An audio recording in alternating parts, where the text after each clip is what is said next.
I'm very happy to welcome Christian Uloth, Sales Development Manager at MongoDB, as our guest today.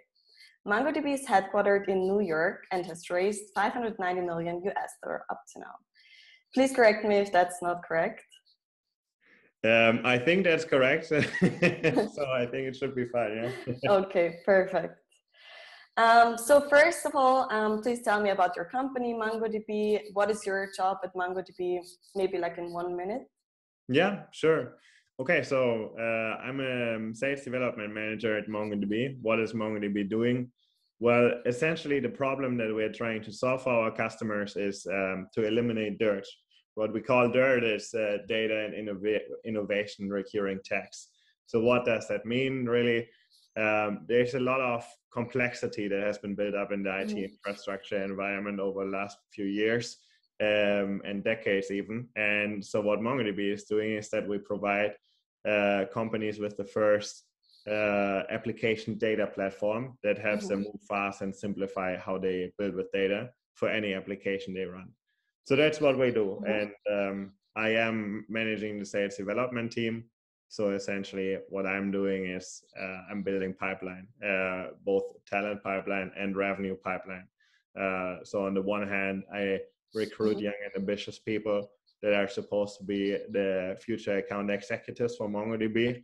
And on the other hand, this team builds pipeline by identifying valuable relationships in our customers and expanding our footprint there. Okay, great. And what geographical markets do you serve? So our primary geographical markets are North and South America. So that's the Americas, Europe, Middle East and Africa, and Asia Pacific. So overall, we are represented in over 100 countries. Wow, very international. And out of this geographical market, who would you say is your ideal customer? Well, really anyone that works with operational data, which by now is probably almost everyone. Nowadays, yes. We have customers in every industry, really. Automotive is big, banking, gaming industry, anything that is related to IoT, to mobile payments. There's an endless amount of use cases that we work with. So we're quite broad in our industry focus. Yeah. Great.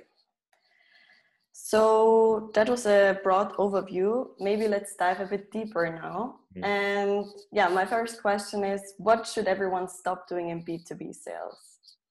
Yeah, well, there's I think a lot of things that I could say, but maybe from my perspective, the number one thing that is a problem in sales and that we should stop doing is inauthentic selling, right? I think there's way too many salespeople that choose their next play based on salary alone and not based on how they actually can connect with the product. So I believe only that only when you really believe in the product, you can authentically challenge a customer on the product being the right solution, right? And that is something that I think we should stop doing, because if we start connecting what we really believe in as an individual with the product, then we can have a lot more authenticity and a lot more value that we bring to the customer. Okay, so you mentioned inauthentic selling should be stopped. What is authentic selling for you now?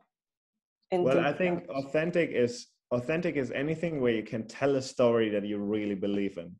So, whether it's a proof point where you actually had a conversation with the customer and really understood from the customer's perspective how your product solved their problem. And then when you understood that, you can share that in a very authentic manner with the customer. Or maybe you've been actually yourself the customer of that company before. And then, we're so excited about the product that you chose to sell this product instead.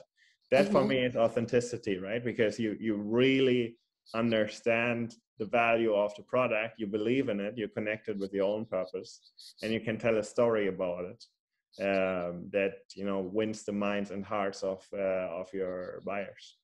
Yeah. That is the best case, of course. 100%. Let's try to change it.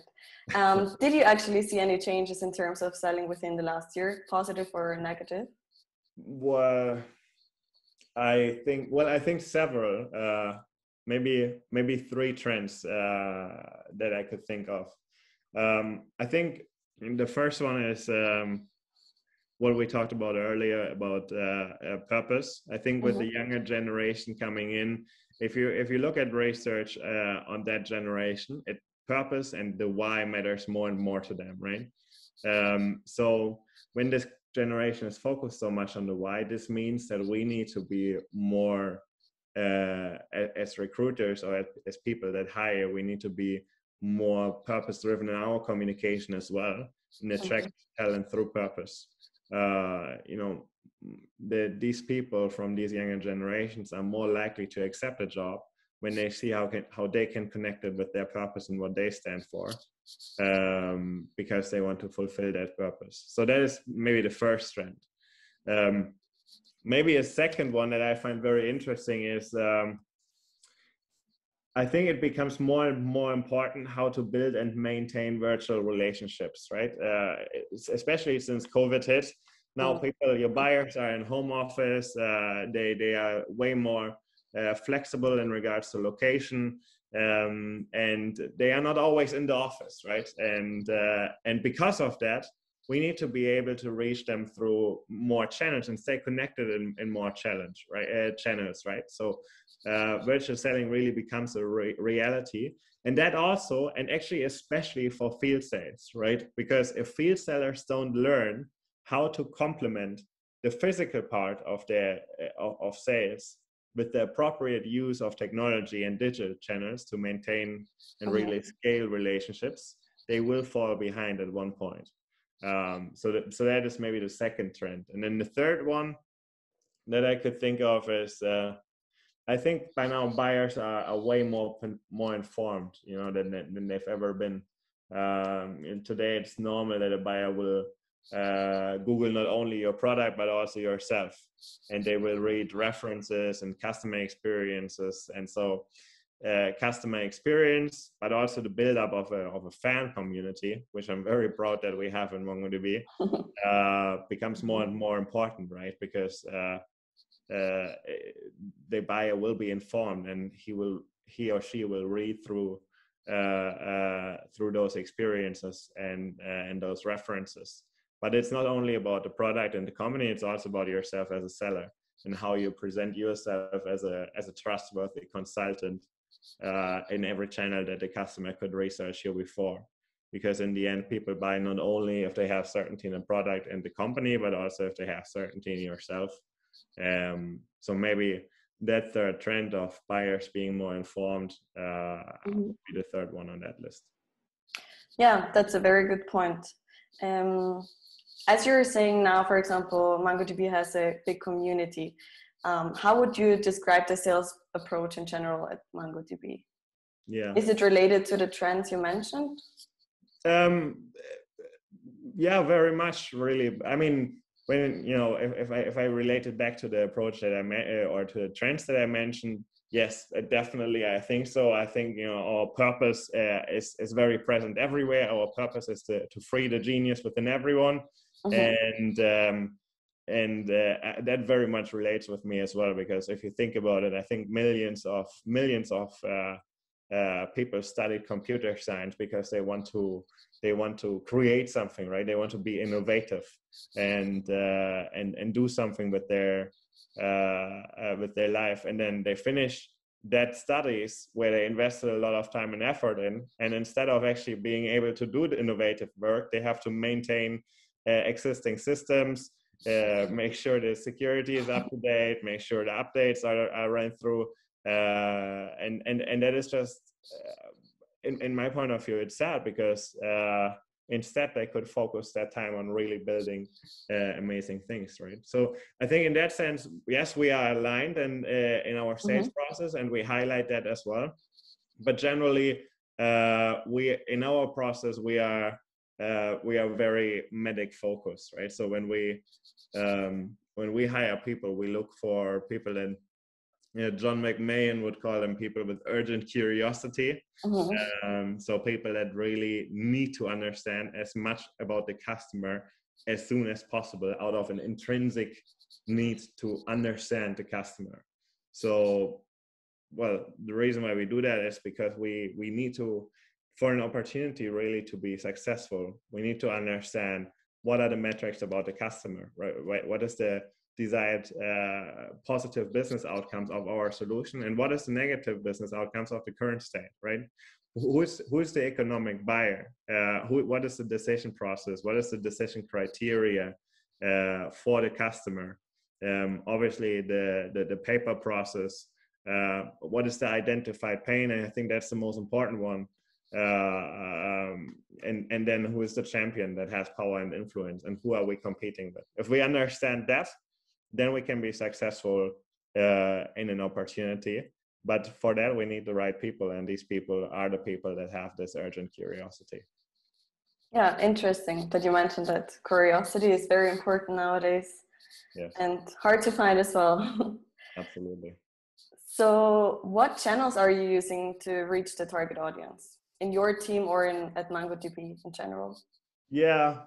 So, well, my team specifically is an outbound SDR, sales development team, right? So we use every outbound channel that is available to us, namely the three most important ones, of course, are calling, emails, and social.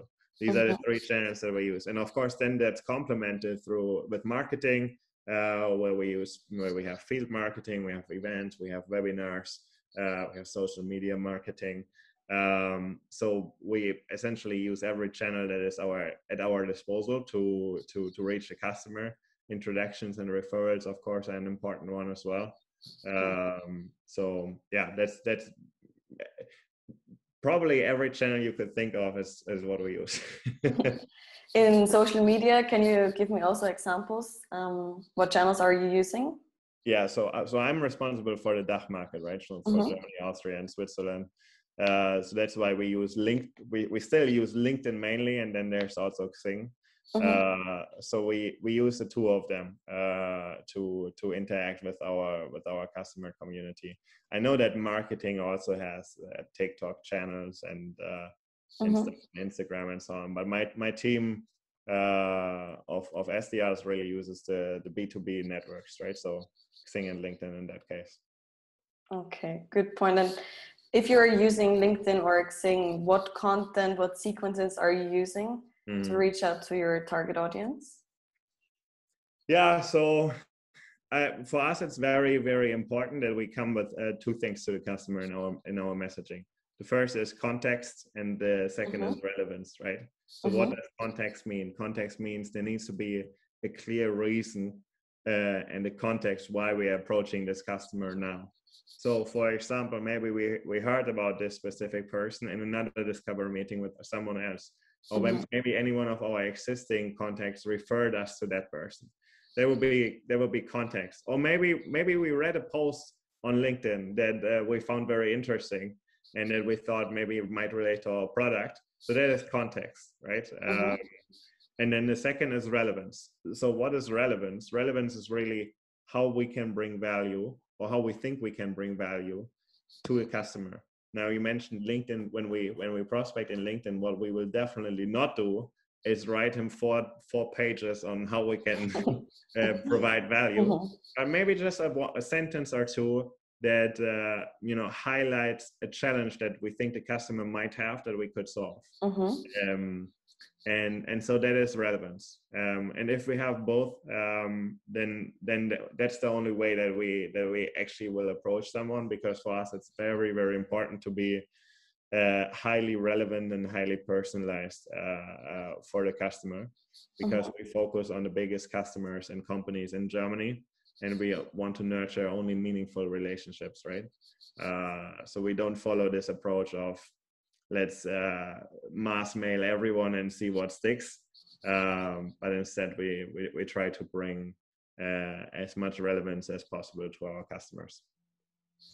Yeah, I totally agree. I think that's a really good approach. Quality before quantity. What are you using content marketing as well on LinkedIn, or is it more to prospect people? Yeah, so the marketing team definitely uses content marketing as well. And then though, if someone is interested in that, they become a marketing qualified lead, and that's the moment where we reach out. So marketing is using content marketing a lot. We do what I'm trying to establish more and more in our team as well is more regular posting on social media, especially on LinkedIn, because essentially, if we manage to connect to our leads and the leads that are relevant to us, then posting on LinkedIn is nothing else than staying in the heads and minds of our customers, right?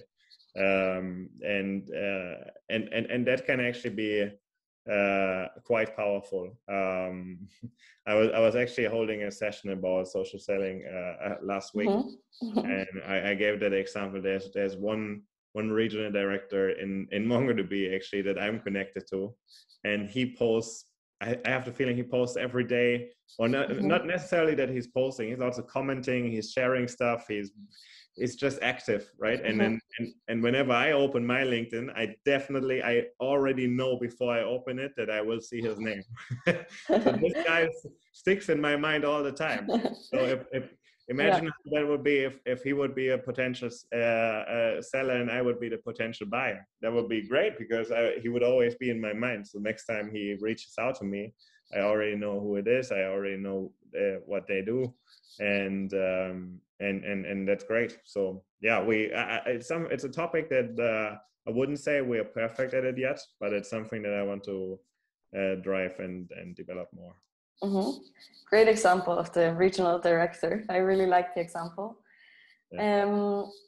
Another question: what belief in B2B sales do you disagree with? Yeah, so I think maybe what a typical belief is in B2B sales is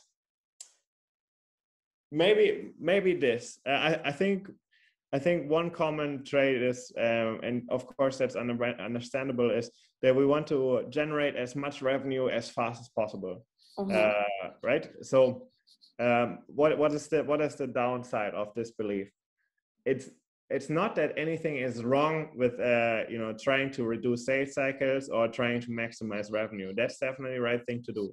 But in many cases, we try to find shortcuts through the sales process that are hurtful and might actually lower our deal size.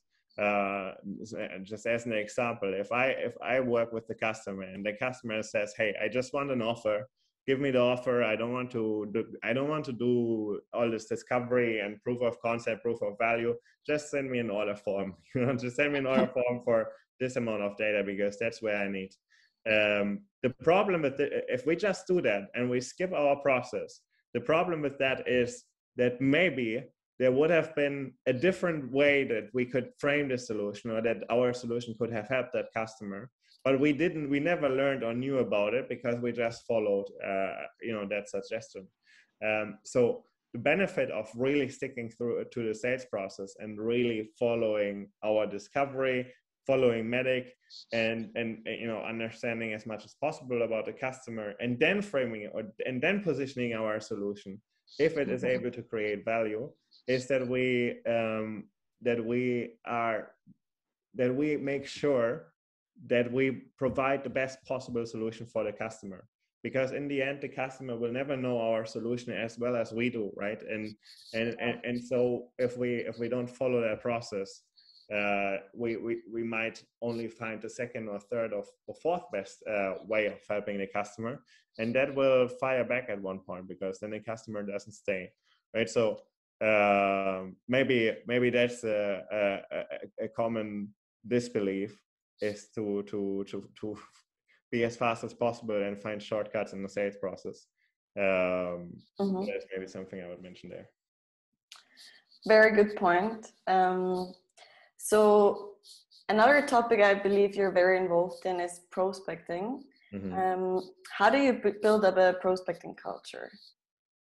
Yeah, very good question. Of course, prospecting is always a hard part of the sales job, right? Because essentially what you do is you collect a lot of no's and Yeah. collect a lot of rejections for one yes, right? And you will need to have the resilience to go through all those no's and go through all those rejections and handle them, right? So what do we do in our team to build up that prospecting culture?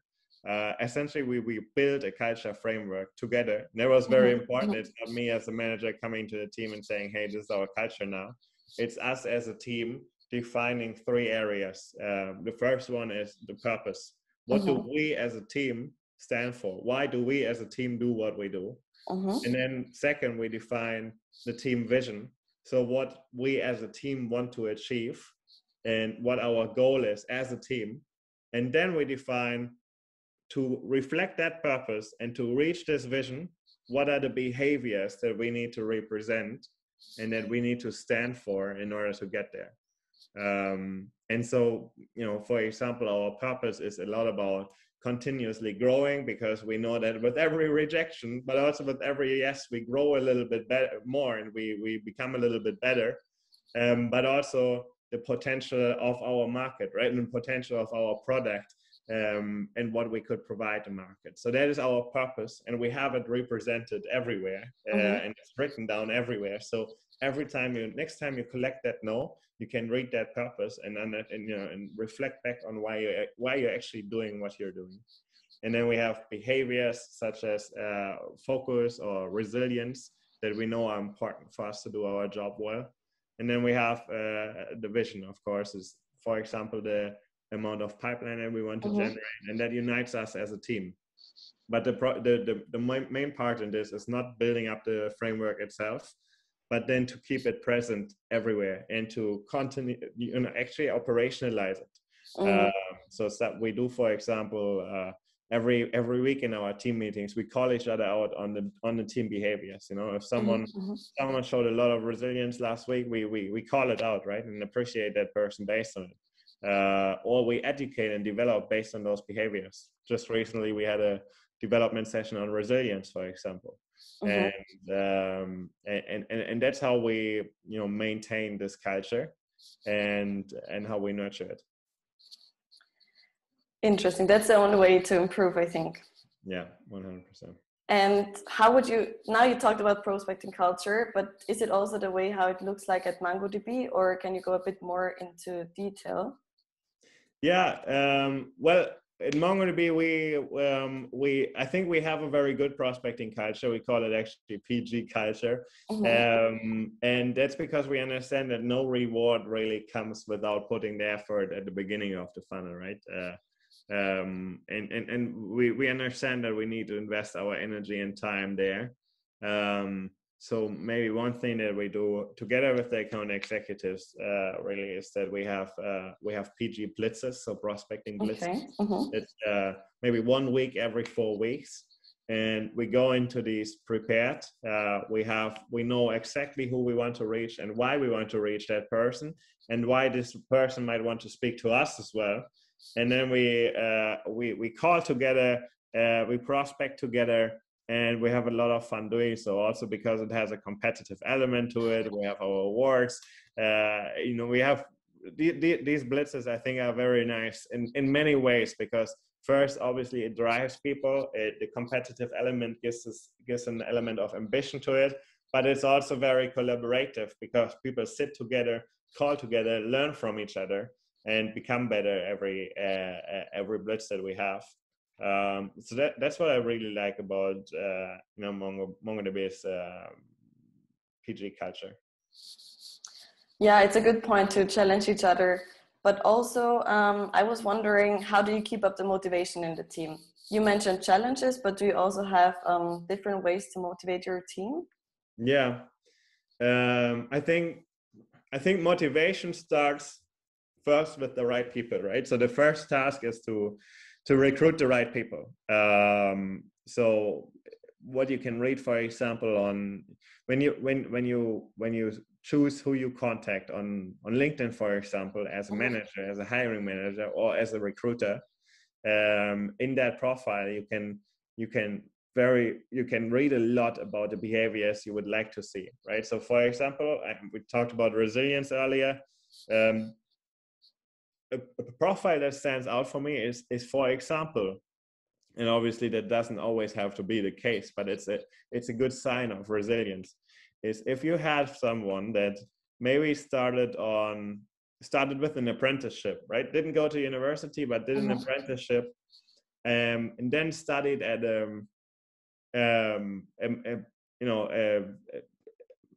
medium school, maybe in German we would say a Fachhochschule, so more of a university of applied science, and does their bachelor there, and then does their master at one of the top universities in the world.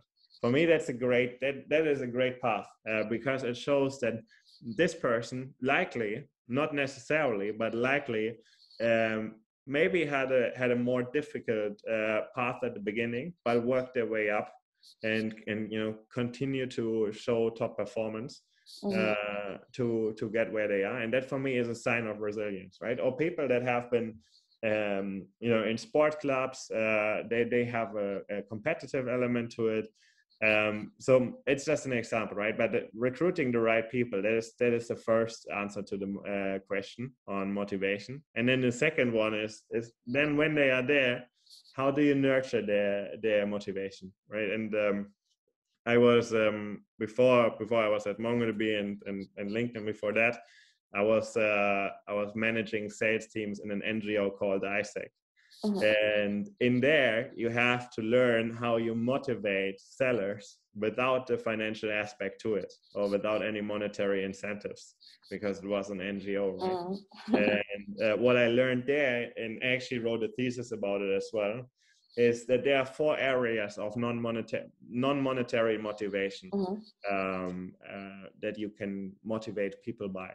And the first one is understanding. So that is anything that is around development, people seeing how they grow, how they become better, and how they improve their skills and their personality through this experience that they have with us.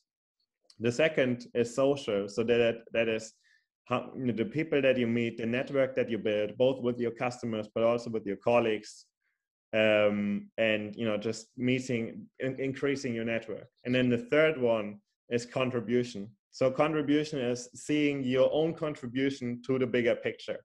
Dashboards are a very good example of that, right? A contribution does have a competitive element to it.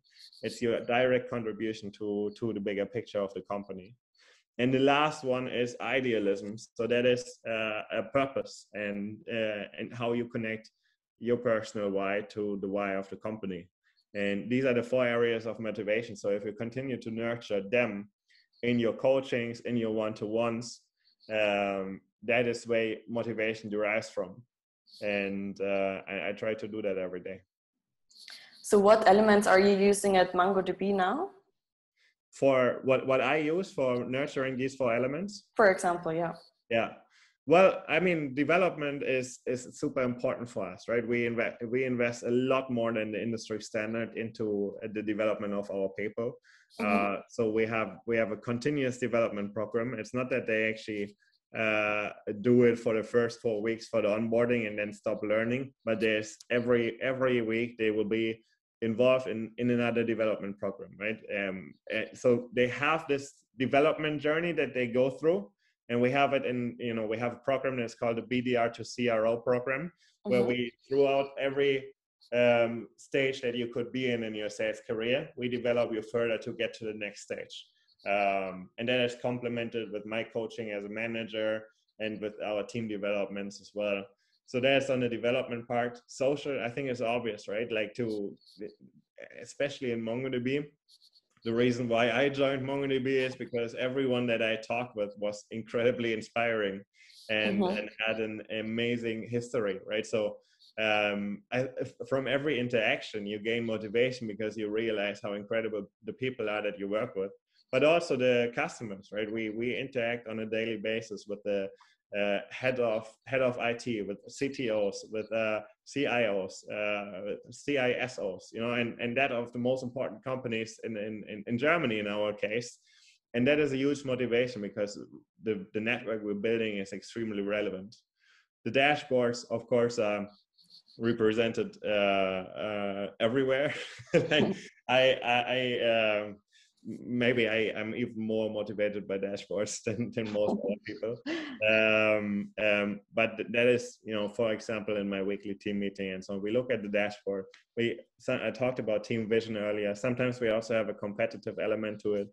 Maybe we want to be the most pipeline contributing team in EMEA, for example, and that drives the contribution motivation. And then idealism just comes again from defining our purpose as a team, but also reflecting in the coachings, for example. The first thing I do in every coaching with my team members is to understand their purpose, their why, and why they do what they do, and how they can connect it to their time as a sales development rep for MongoDB. And then we can, every time we have a lack of motivation or maybe a difficult moment, we can come back to that, reflect back to that, and realize, why did we write it there in the first place? And how can we connect back to that? So that's how we have those, how I have those 4 elements represented in how I manage my team. Great. How many employees would you say do you have approximately at MongoDB, and how many employees do you have in your team, so that we have a better image? Yeah, so we have more than 2,500 employees at MongoDB. Concretely, I think our latest number is 2,539 employees. Okay, wow. And currently in my team, I have 8 people. Actually, just as of today, it's 9. So okay, great. Yeah. So most of them are located in Germany, or? Well, at the moment, my team supports the German market, but also the BENELUX and the Nordics markets. They are usually located in Dublin. At the moment, we're in the middle of the pandemic, so we're a little bit more flexible. So some of my team members are in Italy, some are in Germany, some are in Austria, some are in Dublin. So they are spread quite everywhere at the moment. Okay, yeah, but I think that's also an advantage of the situation now, more flexibility. And as you mentioned before, that recruiting and the right people are very important to keep up the motivation in the team. Could you just give me a quick overview of how the recruitment process looks at MongoDB? Yeah, so my recruitment process, okay, so generally our recruiters are amazing, and they really identify the most, the highest potential candidates in the market. So if every one of your audience is if any one of your audience is ever contacted by any of my recruiters, that's a sign that they have a great profile. And so the first step of the recruitment process is just an informal chat with that recruiter, right? And that is not an interview necessarily. It's way more importantly a get to know from both sides, right? My recruiter gets to know the candidate, but also the candidate gets to ask as many questions as they have about us as a company and about the role, maybe also me as a manager.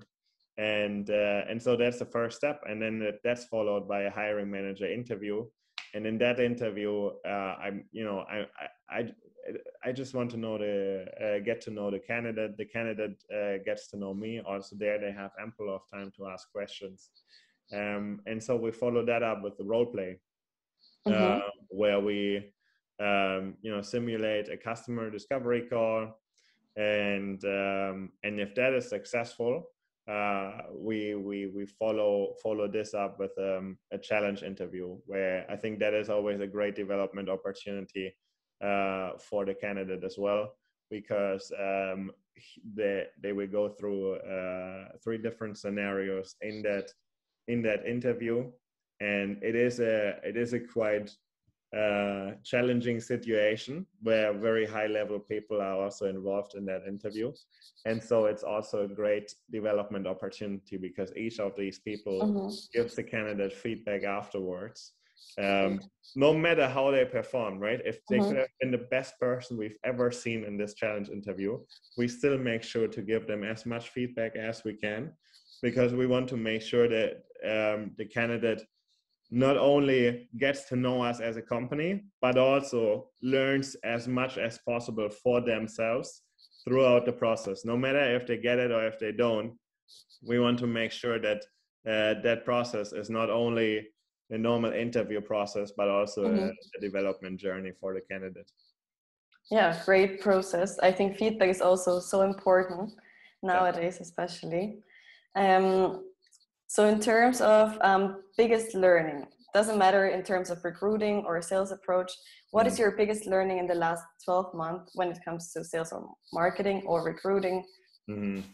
Yeah, well, I think it sounds cheesy, but I think number one learning is mindset is everything, right? And especially in a team that focuses only on prospecting, mindset is so important. So everything that I do circulates around how do you build the right mindset. First, how do you recruit the people with the right mindset, and then how do you develop it in your people, and how do you keep it present? So for me, my number one learning is how to develop and recruit for the right mindset. And yeah, I think maybe it might have been reflective in my answers before on how we recruit, how we build up the culture framework, and how we keep people motivated. Because essentially, if the mindset is not right, then there's no fit.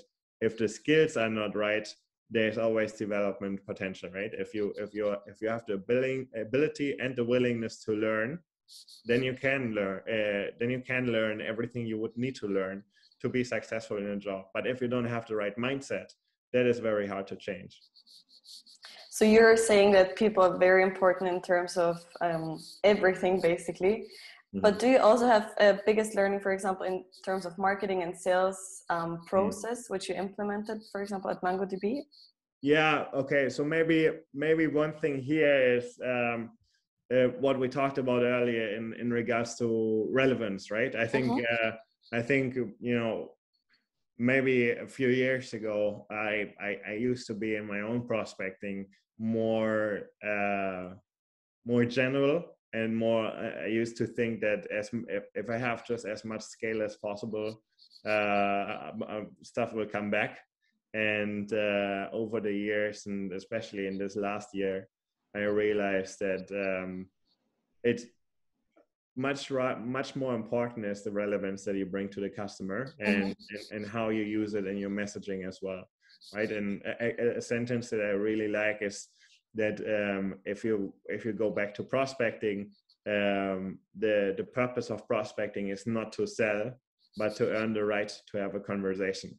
And that was a big learning. How do we position ourselves in a manner that we earn this right to have the conversation. Yeah, that's a very good quote. I like it. Yeah. More people should actually use that quote. So very good one. I agree. Okay, so last few questions to just wrap it up. You mentioned mind is very important. So what do you do to keep your body and mind fit and sharp? Yeah. Well, I have a morning routine that sounds quite nerdy, but it works for me, so I'll share it. So what I do for mind and health is, first I sleep in a 7.5 hour rhythm. So I go to bed at 9:30 and wake up at 5. And then the first thing I do is exercise. So I go to the gym, then I take a swim afterwards, go to the sauna. Afterwards, I'm trying to, I'll meditate for 10 to 15 minutes.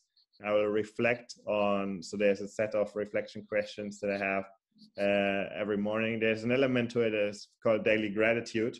We just write down stuff that you're grateful for, because it really is good for positivity, optimism. And then I invest, so the last part of that morning routine is learning. So I learn about two things. First, I learn Polish. Okay, well. My girlfriend is from Poland, and I need to improve my Polish for sure. And then I learn about our product. So I do half an hour each, right? Half an hour Polish, half an hour about the product, and that's the morning routine. And it works because it really brings my mind and my body in shape for the day. I think you're a really, really good example. And in terms of, you said you're learning Polish, but do you also read business books, and do you have one which you can recommend? Yeah, there's many that I like. I think maybe two books. One for sales and for sellers specifically. It's a book that helped me a lot when I was in AE. It's Way of the Wolf by Jordan Belfort. Really like that book because it has this straight line principle and how to create trust in the company, the product, and yourself. And then another book that I'm currently reading that I'm extremely excited about is The Qualified Sales Leader by John McMahon. If you are in leadership, in sales leadership, or you want to go into sales leadership, that is the #1 book that I would recommend for anyone to read. Okay, thanks a lot for the recommendation. Yeah. And business leader, do you also have one favorite, or is it related to that business book? Well, there's many business leaders that I appreciate. I think the two that would stand out for me are Satya Nadella, the CEO of Microsoft. For me, went through an incredible journey. The way that he turned around Microsoft and brought it back to success is extremely inspiring. But another great business leader that I recommend to follow is David Tisharia, who is our current CEO at MongoDB.